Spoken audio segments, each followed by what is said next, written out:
ir a las Escrituras a continuar con la ayuda del Señor nuestro tema. Vamos a continuar viendo el estudio. Vamos por favor a Levítico capítulo 21 versículo 10. Ya hemos leído algunas cosas y hemos explicado otras allí. Dice 21:10 en adelante: y el sumo sacerdote entre sus hermanos, sobre cuya cabeza fue derramado el aceite de la unción y que fue dedicado para llevar las vestiduras, no descubrirá su cabeza ni rasgará sus vestidos, ni vendrá hacia donde haya alguna persona, alguna alma muerta, ni por su padre ni por su madre se contaminará. Eso ya lo hemos explicado. Expliqué qué significaba esto de la unción, expliqué qué significaba el ser dedicado, también expliqué qué significaba llevar las vestiduras y no descubrir la cabeza. ¿Recuerdan también? Le expliqué qué significaba eso, no descubrir la cabeza ni rasgar los vestidos. Todo esto tiene un componente espiritual.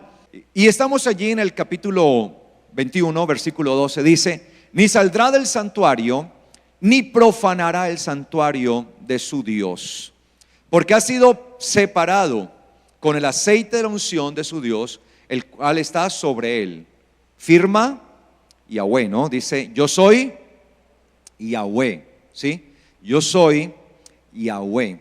Ahí está, es decir que esto quedó como un mandato del mismo Dios. Es una orden que Él da, es un mandato que Él entregaba en ese entonces a los sacerdotes. Y estamos entendiendo esto desde el punto de vista de nosotros como un reino de ¿qué? De sacerdotes que hemos sido llamados. Y estamos así desarrollando esto para poder enfrentar los tiempos últimos, que son tiempos difíciles, que son tiempos peligrosos, entendiendo, iglesia amada, que estamos realmente viviendo ya los últimos tiempos de la historia de esta humanidad.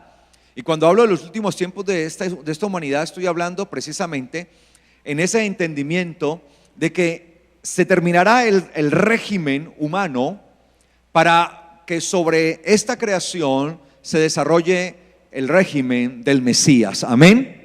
Ese régimen de gloria, ese régimen por el cual la creación dice que aún clama, ¿sí? Clama la creación, gime la creación por todo esto, ¿no? Entonces estábamos leyendo allí en este texto que dice el versículo 21: ni saldrá del santuario, ni profanará el santuario de su Dios. Entonces había alcanzado a explicar algo de esto, ¿no? Cuando dice que no saldrá, que es la palabra yashá en hebreo, que significa quedarse ¿qué? Por fuera. Creo que eso lo expliqué hace 15 días, ¿cierto? Quedarse por fuera, ¿sí o no? Los que toman apuntes me pueden decir allí. Yo espero que todos tomen apuntes, ¿sí? Yashá, que significa quedarse por fuera. Y es que muchos, por no prepararse, se van a quedar ¿qué? Por fuera. Lo más tremendo y lo que más duele es que uno sea consciente de las cosas y termine quedándose por fuera. Y ahí tenemos el caso de las 10 doncellas del cual les hablaba en días pasados. Eso está en el capítulo 25 de Mateo 25, que nos habla de 10 doncellas que esperaban la venida ¿de quién? Del novio. Es decir, que las 10 eran conscientes de que el novio iba ¿a qué? A venir. Y yo les he explicado que las 10 doncellas estas son representación de la totalidad ¿de qué? De la iglesia. Y es que la iglesia es consciente, sí, va a venir, el Señor va a venir. Pareciera que fuera consciente, ¿no? Pero entramos en un estado de inconsciencia o de somnolencia, de sueño, que nos hace olvidar del regreso, de la venida del Señor. Y dice la palabra que antes de que viniera el novio, como el novio ¿qué? Tardaba, aparentemente tardaba, entonces las 10 comenzaron a cabecear y se quedaron dormidas. Pero antes de que viniera el novio, empezó a escucharse una voz de alarma que indicaba que el novio estaba ya cerca, que ya venía en el camino. Viene el novio, salgan a recibirlo. Y entendemos que esos anuncios pues son señales, son las señales que evidentemente se van dando. Y cada señal que se da dentro del desarrollo de la humanidad es un anuncio, ¿no? Que nos dice: viene el novio, viene el novio. Y la iglesia pareciera que trata apenas de ¿qué? De despertar. Pero el problema es que en ese despertar, el problema no es que si va a despertar o no va a despertar, porque muestra que las 10 doncellas, ¿qué? Despiertan. El problema ¿cuál es? Que cuando despiertan las 10, 5 de ellas tenían suficiente aceite para salir a recibir al novio, pero las otras 5 ¿qué? No tenían el suficiente aceite. Y como no tenían el suficiente aceite, dice la palabra que se quedaron por fuera de las bodas, de la casa. Y aunque intentaron a último momento prepararse y buscar el aceite, y llegaron a la casa donde se celebraban las bodas, dice que tocaron a aquellas 5 doncellas que habían estado esperando al novio, pero se escuchó una voz desde adentro que les dijo: no las conozco, no las conozco. Entonces la evidencia profética nos muestra que gran parte de la iglesia del Señor, que es consciente supuestamente del regreso del Señor, de la venida del Señor, se va ¿qué? A quedar por fuera.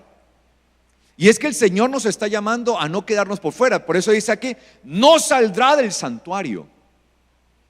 No saldrá del santuario. Obviamente el santuario en la antigüedad pues hacía referencia a aquel lugar que se había erigido, se había edificado como ese lugar santo, que era conocido como Bet Hamikdash.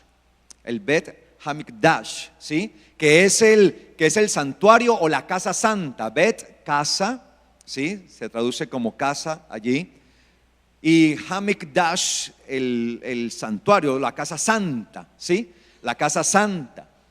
Y ese era el lugar el que le dijo el Señor a Moisés que levantaran, y luego hicieron un templo maravilloso guiados por Salomón. Y eso era lo que se suponía que era el templo.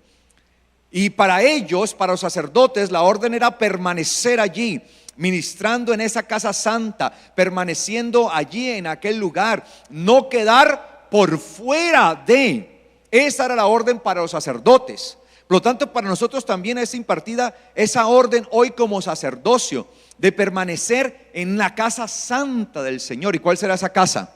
Ya lo vamos a ver. Y dice acá: no quedará por fuera del santuario, ni profanará el santuario. ¿Sí? Y entendíamos allí que la palabra profanar es destruir, volver añicos. ¿Sí? Cuando uno rompe algo, tira una vasija al piso y la rompe. Eso. No podrá destruirlo, no podrá fragmentarlo, desunirlo, herirlo, destruirlo, perforarlo. No. Entonces, ¿a qué está haciendo referencia esto? Bueno, veamos Hebreos capítulo 3. Dice: por tanto, hermanos santos. ¿Hermanos qué? ¿Hermanos qué? Santos. ¿Cómo debemos ser nosotros? Santos. Debemos tener una hermandad, y dentro de esa hermandad ser ¿qué? Santos. ¿Qué es lo que se demanda a cada uno de nosotros? Santos. Claro, yo no puedo estar en la casa del santuario santo si yo no soy ¿qué? Santo. Es decir, yo tengo que ser conforme está llamada la casa a ser. Una casa ¿qué? Santa. Y la palabra santo obviamente habla de eso, ser reservado para Dios, apartado del pecado, y me reservo para Dios, me consagro a Él. La palabra santificación designa un alejarse del pecado para un acercarse a Dios. Y cada día que pasa nos alejamos, nos distanciamos más del pecado y nos acercamos más a la casa del Padre. Amén. Sí, porque somos como hijos pródigo, ¿no? Y les recuerdo que la palabra pródigo significa derrochador, malbaratador, despilfarrador. ¿Sí? Eso es lo que significa la palabra pródigo. Una vez escuchaba a una persona que decía que la palabra pródigo significaba prodigio. No. Pródigo significa despilfarrador. ¿Sí? Pródigo, despilfarrador. El que derrocha, el que malgasta. Entonces, como hijo pródigo, cada día nos estamos ¿qué? Acercando más a la casa del Padre. Y ha sido de tanta bendición ya que nos alejamos de aquel lugar donde habíamos derrochado todo, como dice la parábola del hijo pródigo ahí en Lucas capítulo 15. Lucas capítulo 15, usted ve la parábola allí. Nos habíamos alejado Dice que el muchacho se había ido a una provincia apartada, alejada, muy lejana, y allá lo había malgastado ¿qué? Todo, todo. Pero luego en su inmundicia, luego de quedar en la, como literalmente lo acabo de decir, en la inmunda, ¿sí? Reflexionó, uy, en la casa de mi padre hay pan en abundancia y yo aquí perezco de hambre. Y dice la escritura entonces que él empezó a devolverse hacia la casa, y a medida que se alejaba de esa provincia se acercaba más a la casa del padre. Y dice la escritura, y viéndolo el padre aún de ¿qué? De lejos, hoy todavía dice que el padre fue hacia él, corrió hacia él y lo abrazó, ¿sí? Movido por la misericordia. Entonces ahí nos vamos acercando y ya hemos visto la gracia del Señor, que Él se ha acercado a nosotros y nos ha abrazado por su misericordia, vio nuestra miseria tan terrible y fue movido por misericordia. Por eso la misericordia es el acto por el cual una persona se mueve al ver la miseria de una persona. Es un acto de conmoción, ¿sí? Que se conmueve, ¿no? Eso es misericordia, ver la miseria. Uy, pero eso está llevado. Pero bien llevado. No, pobrecito. Si yo no ayudo a esa persona, ahí en la miseria, no, esa persona no tiene probabilidad de salir nunca, a menos que yo la ayude. Eso es misericordia, ¿sí? Eso es moverse a misericordia.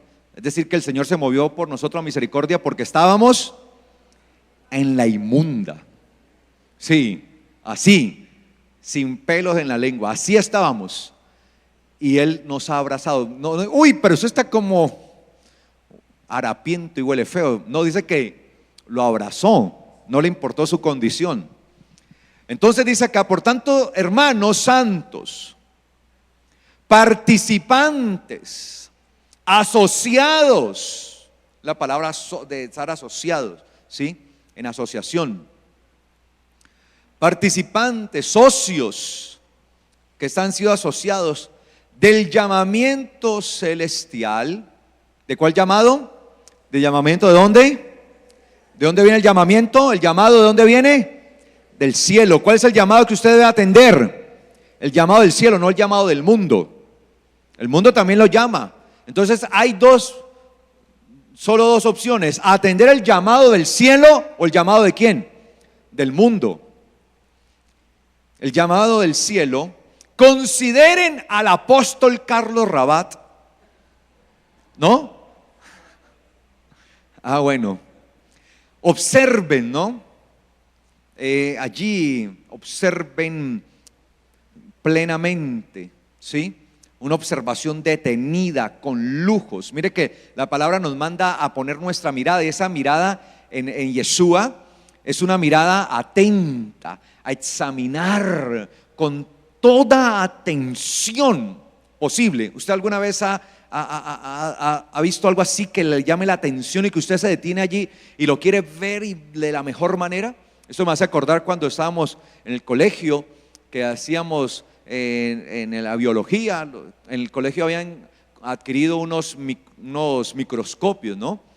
Y nos ponían, y para uno era como fascinante poder ver unas cosas que comúnmente a la vista humana no se ven, y poder uno estar allí en el colegio y ver esas cosas que solamente se pueden percibir a través del microscopio. Pues uno se ponía allí atento, estaba uno allí y no quería uno perder de vista.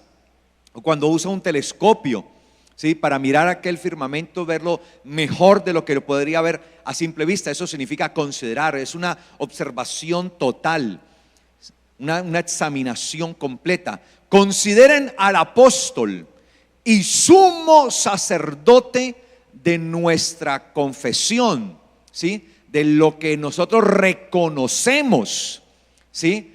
De nuestro reconocimiento, lo que reconocemos, la confesión, que es el Mesías Yeshua. ¿Quién es nuestro apóstol? ¿Quién es nuestro apóstol? Yeshua, el Mesías. Amén. Él es nuestro apóstol, ¿sí? Y claro, es que Él es el apóstol, porque la palabra apóstol significa ¿qué? Enviado. Y por eso dice que tanto amó Dios al mundo que envió apóstol. ¿sí? La palabra apóstol significa eso, enviado, el que es enviado con un propósito, el que es enviado con una misión. De hecho, en la antigüedad eso eran los apóstoles. Había varias formas de ver la palabra apóstol o la profesión de apóstol. La primera profesión de apóstol era la de mensajero, el que llevaba las cartas y las repartía y tenía que tener un estado físico, el tremendo, así como el mío. Sí, porque eso no era a caballo ni en burro, eso era corra y hágale, era dele y dele y dele. Y llevaban entonces los mensajes, ¿sí? En los cuales iban apostillados con las firmas por lo general. Esto por lo general eran enviados del rey, ¿no? Los apóstoles, ¿sí? Eran enviados del rey y llevaban los recados exclusivamente del rey. Y eran personas que se tenía la confianza plena en ellos en que iban a ejecutar lo que se les había pedido que hicieran. Estos eran los apóstoles. Y luego esa misma palabra se acuñó dentro de la milicia para los griegos, en cuanto a que los apóstoles eran el primer grupo de avanzada cuando un ejército quería tomar a una ciudad. Entonces los apóstoles eran aquellos militares que tenían la capacidad tremenda de colocar las primeras bases en medio de las regiones enemigas. Tenía una capacidad allí y eso era lo que abría el espacio para que entraran el resto de los soldados y pudieran decir tomar una ciudad. Tremendo eso, ¿no?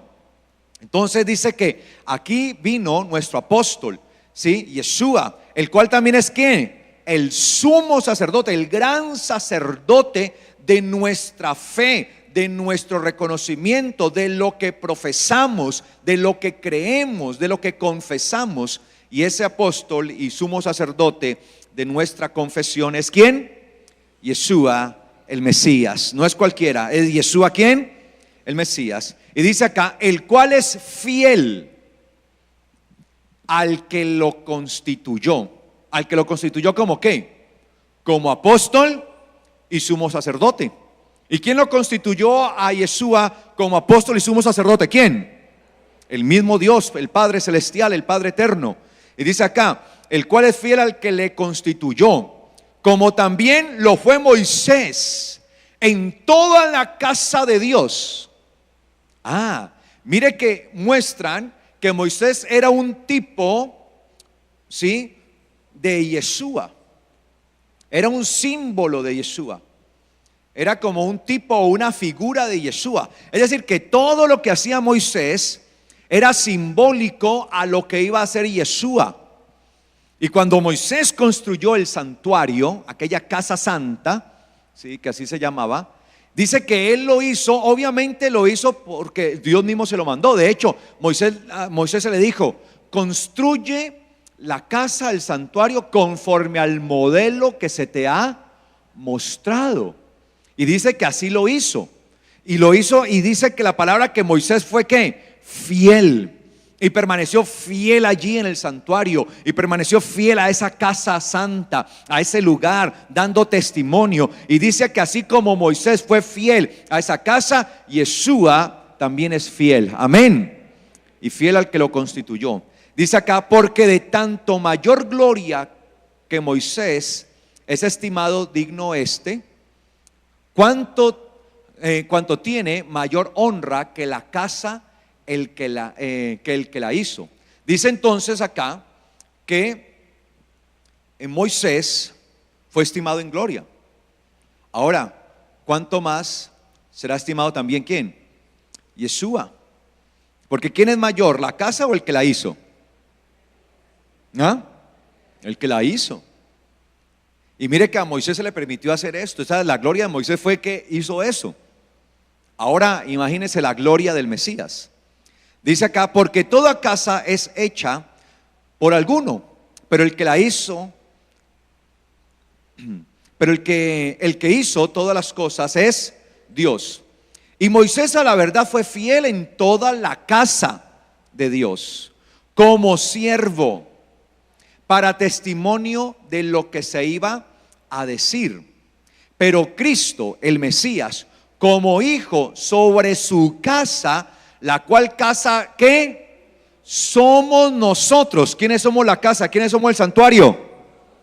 La iglesia. Es decir, la iglesia, la congregación de Dios, la congregación de los santos, eso es la iglesia, así se define. Nosotros somos ¿qué? La casa, sí, la casa, el santuario, la casa santa, estaba anteriormente simbolizada en una construcción física. Pero hoy esa casa no está simbolizada en una construcción física, sino en ¿quiénes? En nosotros. Y por eso a los sacerdotes en el tiempo de Moisés se les dijo: ninguno quedará por fuera de la casa del santuario, ni profanará el santuario. Y hoy a nosotros, como parte de ese reino de sacerdotes que somos espiritualmente, se nos dice que no debemos quedar ¿por dónde? Por fuera de la congregación, por fuera de la casa. Esa casa somos nosotros. No podemos quedar por fuera de la casa. Y dice que ninguno tampoco la puede profanar, destruir, desunirla. Estamos llamados entonces a vivir continuamente en esa condición de lo que nosotros somos, una casa. Es como que se revelara un ladrillo de esta construcción. Eso no tendría lógica, ¿cierto? Que un ladrillo diga: no quiero estar más acá, me voy. Así nosotros somos parte integral de la casa de Dios.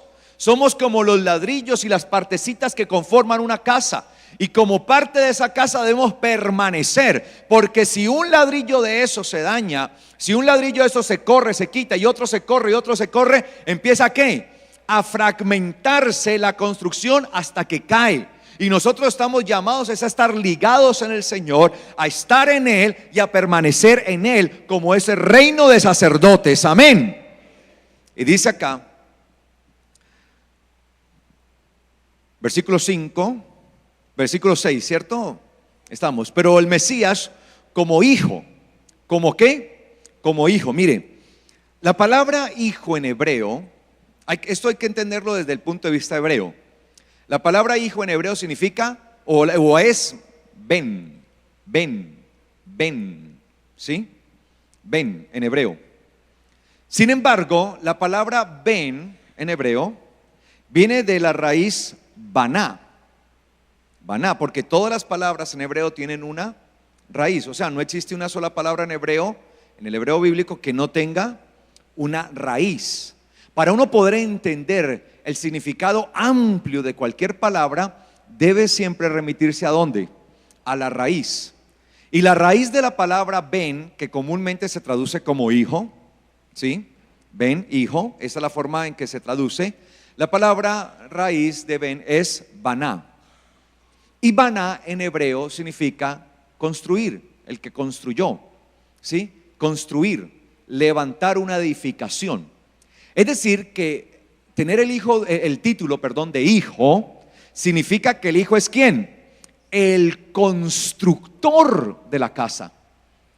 Ben es un constructor, es un hijo que construye. Claro, a través de los hijos se seguía construyendo ¿qué? Las familias, ¿cierto? Esa era la idea primaria de un hijo. Al yo tener unos hijos, esos hijos tenían otros hijos, hijos tenían otros hijos, y así se construía la familia y permanecía el nombre para siempre de la familia. No sé si me hago entender. ¿Sí? ¿Me hago entender? Así.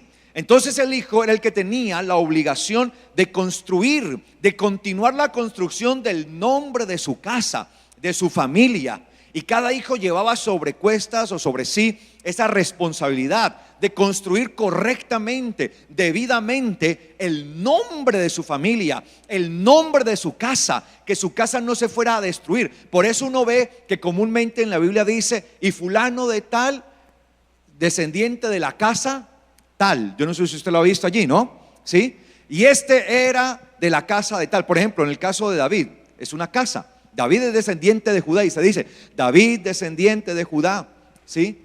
Y cuando se habla de David, se habla de la casa de David. Entonces se dice que Yeshua es descendiente de la casa de David, de la tribu de Judá, la casa de David. Entonces la casa de David era el nombre, era la fama, era la dignidad. Ahora, decir casa de David no era cualquier cosa, porque cuando decimos casa de David, ¿a qué nos estamos refiriendo? A la casa del linaje ¿qué?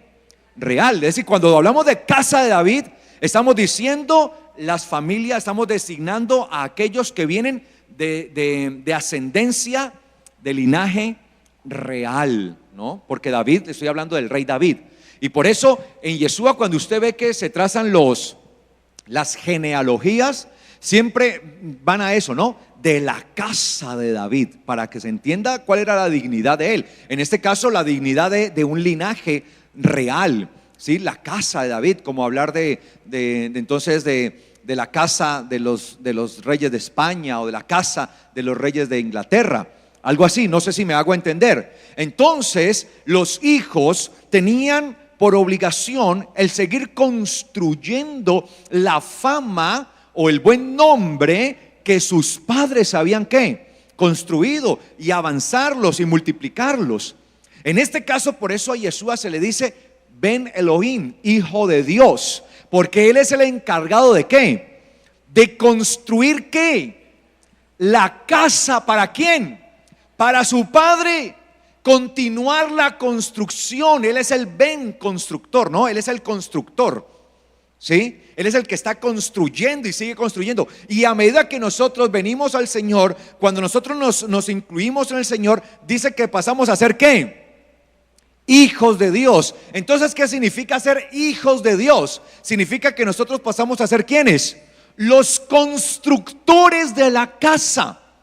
Y seguimos construyendo la casa, continuamos construyendo la casa para la gloria de ¿quién? De Dios. ¿Cuántos hijos de Dios hay acá? Entonces ya sabe qué significa la palabra o la expresión hijo de Dios, que es ¿qué? El constructor de la casa. ¿Qué significa la expresión hijo de Dios? El constructor de la casa. Obviamente nosotros fuimos injertados en el Señor y fuimos adoptados como hijos. El hijo natural del Padre Celestial es ¿quién? Yeshua. Él es el hijo por excelencia, el constructor por excelencia. Y por eso dice acá, pero como hijo, capítulo 3, versículo 6, 3:6, pero Cristo como hijo sobre su casa, como el constructor de la casa. Ven, el que está construyendo, ¿no? Por eso yo siempre insisto, ¿no? en el lenguaje hebreo, porque desde el lenguaje hebreo es que podemos entender esto, porque de otra manera no entenderíamos, ¿sí? El que construye, el que construye, el que construye. Y nosotros somos hijos de Dios y estamos llamados ¿a qué? A seguir construyendo el reino de Dios, la casa de Dios. Dice acá, pero Cristo, el Mesías, como hijo sobre su casa, la cual casa somos nosotros.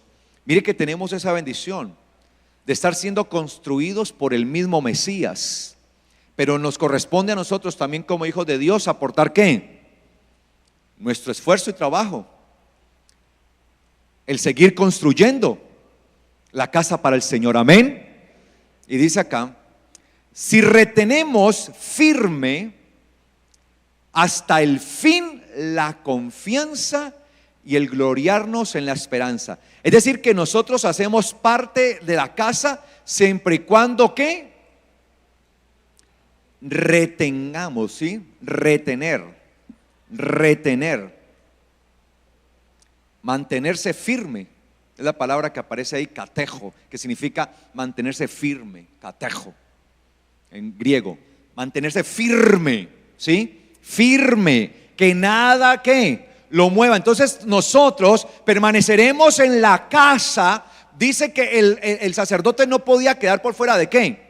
Del santuario, lo recuerdan, Levítico, no podía permanecer por fuera del santuario. Entonces, ¿cómo nosotros permanecemos dentro de la casa, dentro del santuario santo que construye el Señor mismo? ¿Cómo hacemos? Manteniéndonos ¿qué? Firmes, inamovibles, que nadie lo mueva. O sea, que por más vientos que vengan, así venga el lobo y empiece. Si usted ha edificado su casa sobre la roca, no caerá, no que le pase como el puerquito perezoso, ¿sí? Que lo hizo con hojarasca y todo eso, y vino el lobo y, ¿sí? Vale la pena construir una buena casa en el Señor, amén. La cual casa somos nosotros, si retenemos, si permanecemos firmes por un año. ¿Ah? 10 años. ¿Hasta cuándo? Hasta el fin. Entonces mire que esto es algo de perseverar y de mantener una firmeza en el Señor continuamente. En esto no nos podemos cansar. Yo ya amanecí cansado, ya voy a renunciar. No, de nada le sirvió. 20 años de creyente, ¿y de qué le sirvió si ya renunció?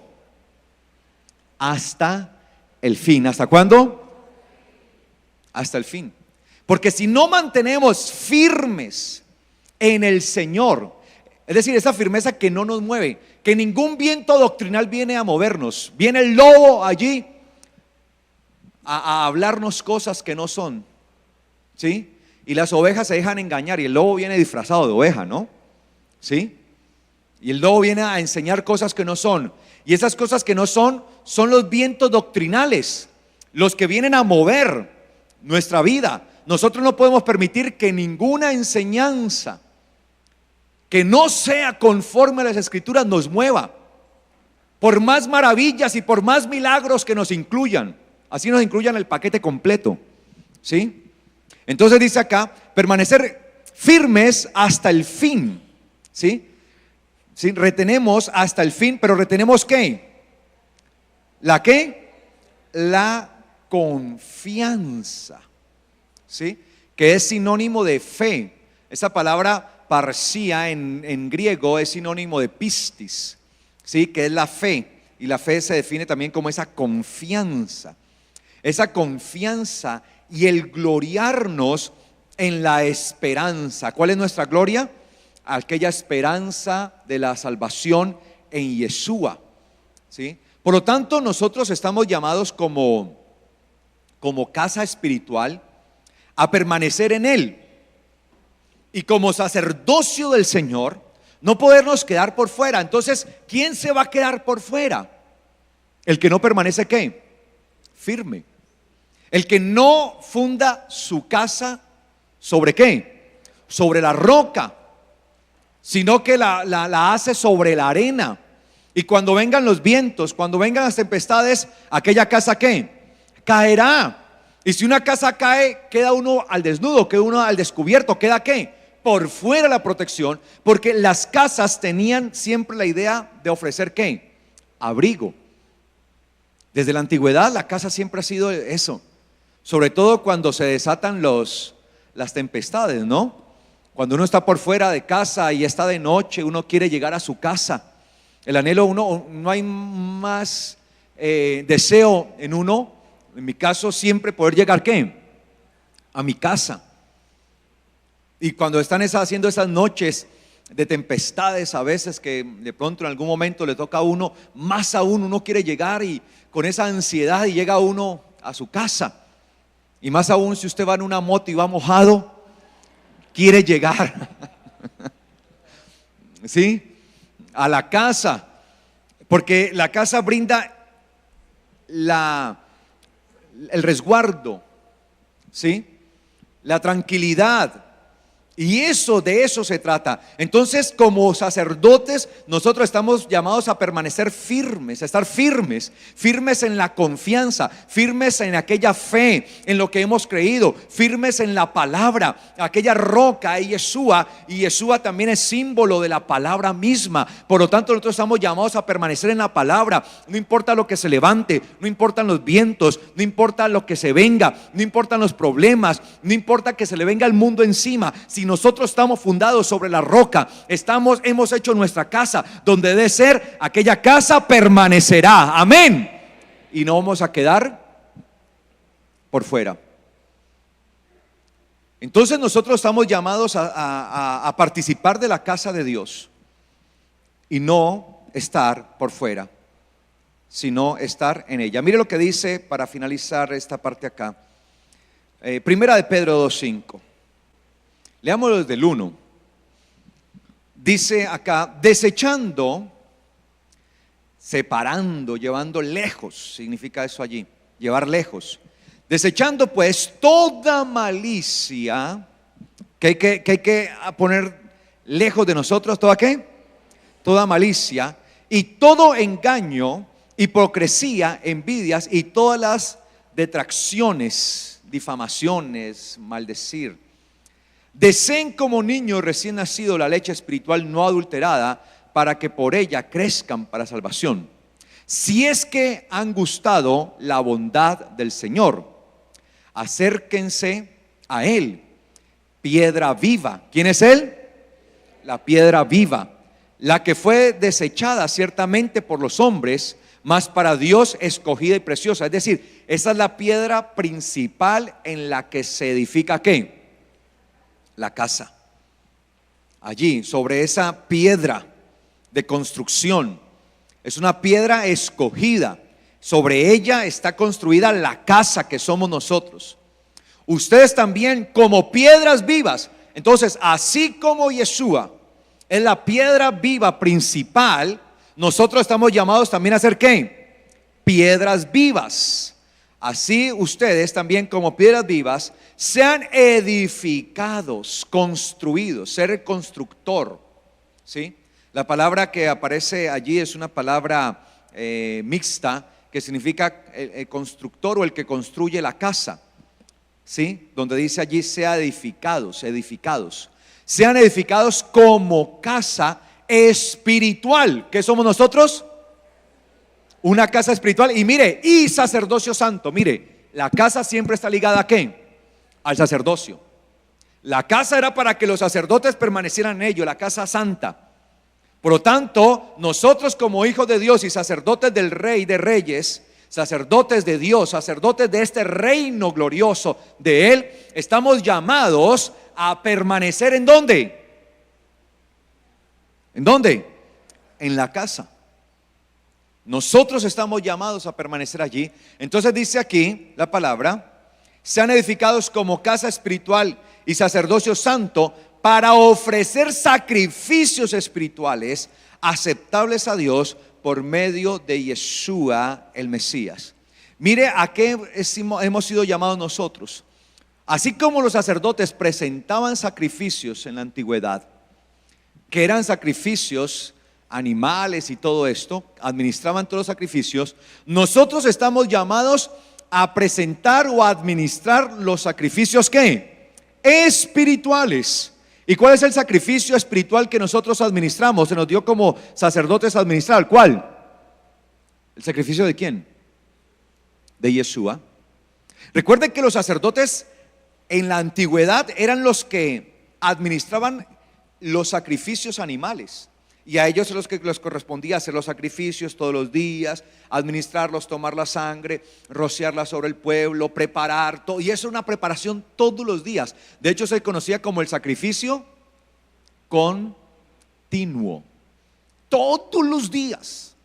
Y por eso había grupos de sacerdotes, ¿no? Porque pues un solo sacerdote haciendo todo eso, y eso eran grupos de sacerdotes y casas de sacerdotes que hacían esto, y todos los días, y sobre el pueblo, y haciendo todas las bendiciones y una cosa, y les había dado a ellos, se les había dado el administrar todos esos sacrificios. Obviamente esos sacrificios ya no tienen ninguna validez, porque ahora los mandamientos de sacrificio ascendieron y toman forma ¿en quién?